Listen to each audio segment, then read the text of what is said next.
If you run a small independent restaurant today, then you're no doubt surrounded by experts, marketing experts, AI experts, course creators, technology vendors, consultants with frameworks, funnels, playbooks. And somehow, with all of that advice at your fingertips, running a restaurant feels more confusing than ever at times. And that's not a coincidence.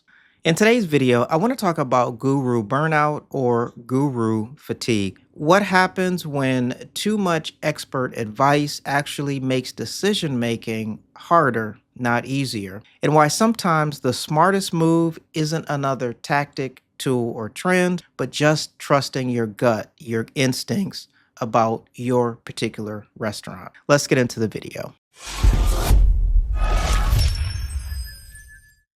Let's talk a little bit about what guru burnout or guru fatigue actually looks like. Guru burnout doesn't mean that you ignore advice. It looks like trying everything and feeling unsure about all of it, or constantly second guessing your decisions, or jumping from one tactic to another tactic, or even feeling behind no matter what you do. And the truth is, you're not lacking information, you're overloaded with it. Our society today is saturated with so much information that a lot of times we don't know even where to begin. And that causes a condition that psychologists refer to as analysis paralysis. You may be asking, why is there so much expert advice out there right now? Well, there's a reason why there's advice everywhere. Restaurants, especially after the pandemic, are under a lot of pressure financially, emotionally. There's just a lot of pressure to get it right. And that pressure creates opportunity, not just for solutions, but for content,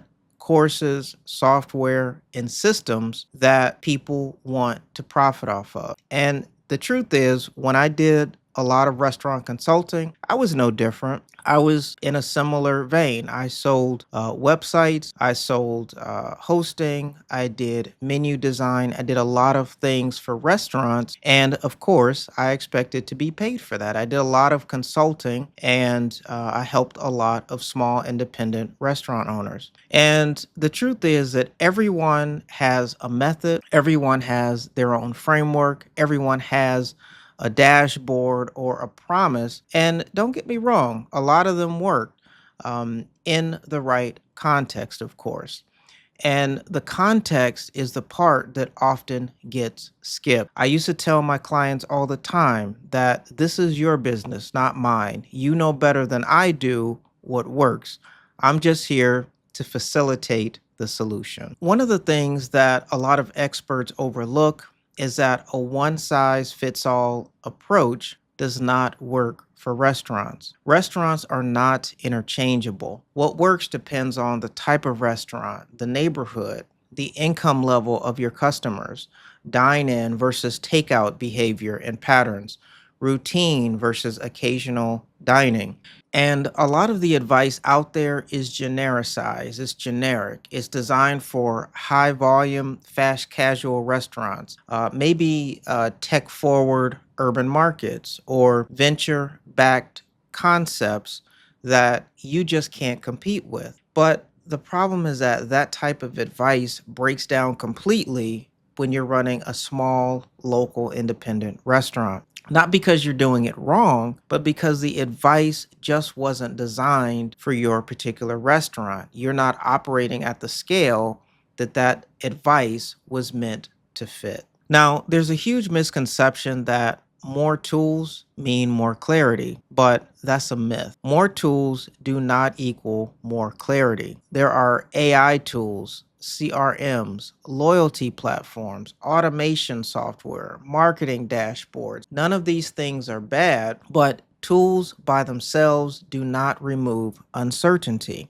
They add complexity. And when you're already stretched thin on time, emotional energy, and money, more systems often mean more decisions, more monitoring, more mental load. Guru burnout isn't just about advice, it's about cognitive overload. It's about being spent, being overwhelmed with too much information coming at you that does not really move the needle in your business. Now, here's why instincts matter a lot more than people like to admit. And this part is important. See, restaurant owners often underestimate their instincts, especially when they start out with a new concept or they're opening up for the first time. But it's important to remember that your instincts are built from daily customer interactions. They're built from years of observing behavior. They're built from understanding your regulars, seeing what actually gets ordered, viewing your tickets, your receipts, your invoices, feeling when something is off or when something shifts in the dining room. That's real data. It's not fluff, it's not theory, it's not conceptual, and it can't be just packaged up in a spreadsheet. Experts don't stand in your dining room. You do. You know what's going on, so go with that instinct when it matters the most. Instincts often beat tactics, and here's why.